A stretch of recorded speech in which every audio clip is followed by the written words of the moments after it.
Okay, friends, welcome back. Here we go with continuation with Order of the Unicorn, Chapter 3, Mail Order Worms. It might have been a short walk to Dr. Wu's hospital had it not been for the bright red obstruction. Stop right there, the bossy voice belonged to Mrs. Mulberry, who stood directly in their path. She wore her red overalls with a matching red baseball cap with the words "Welcome Wagon" printed on it. This was her uniform.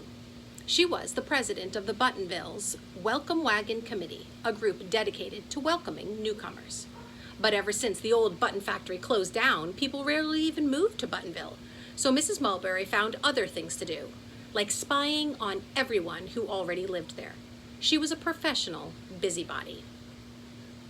"I suppose the two of you are on your way to Dr. Wu's worm hospital," she said. "We can't talk right now," Pearl said.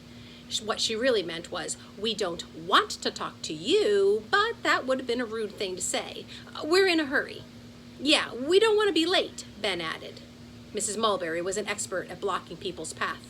She stood legs wide apart in the center of the sidewalk, holding her arms out like a traffic cop. A small red wagon was parked next to her. "Not so fast. I've got a few questions for you." "Drat!" Pearl groaned.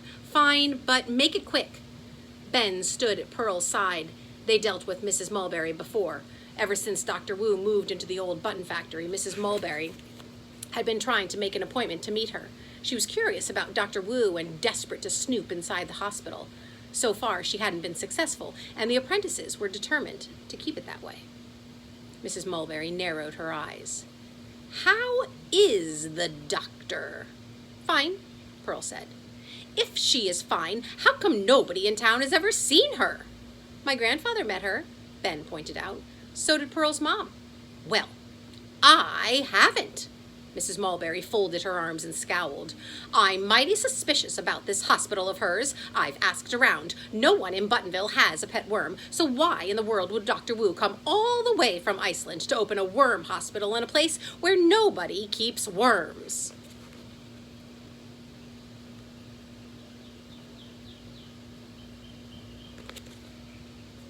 Pearl didn't have a good answer. She looked at Ben. He was quite talented at making up stories on the spot.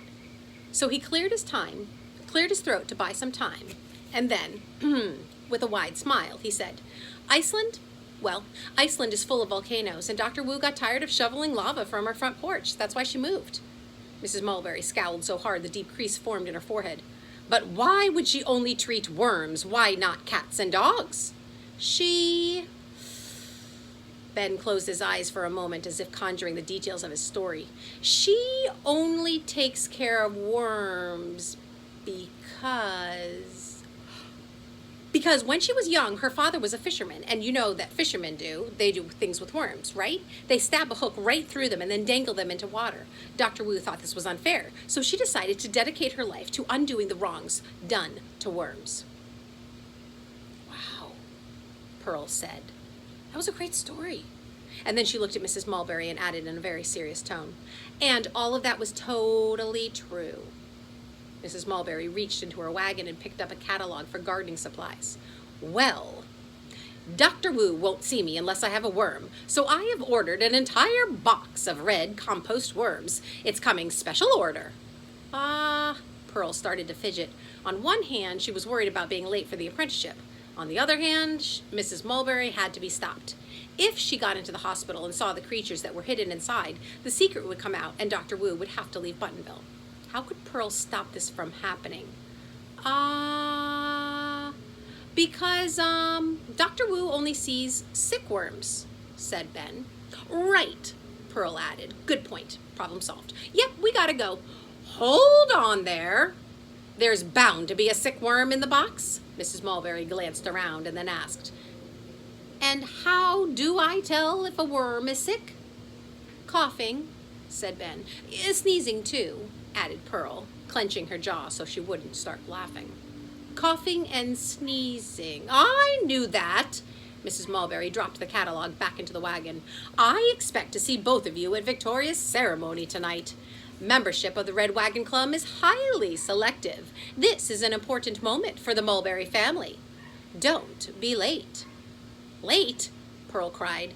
She grabbed Ben's wrist and stared at his fancy watch. Come on, we gotta go! And that was chapter 3.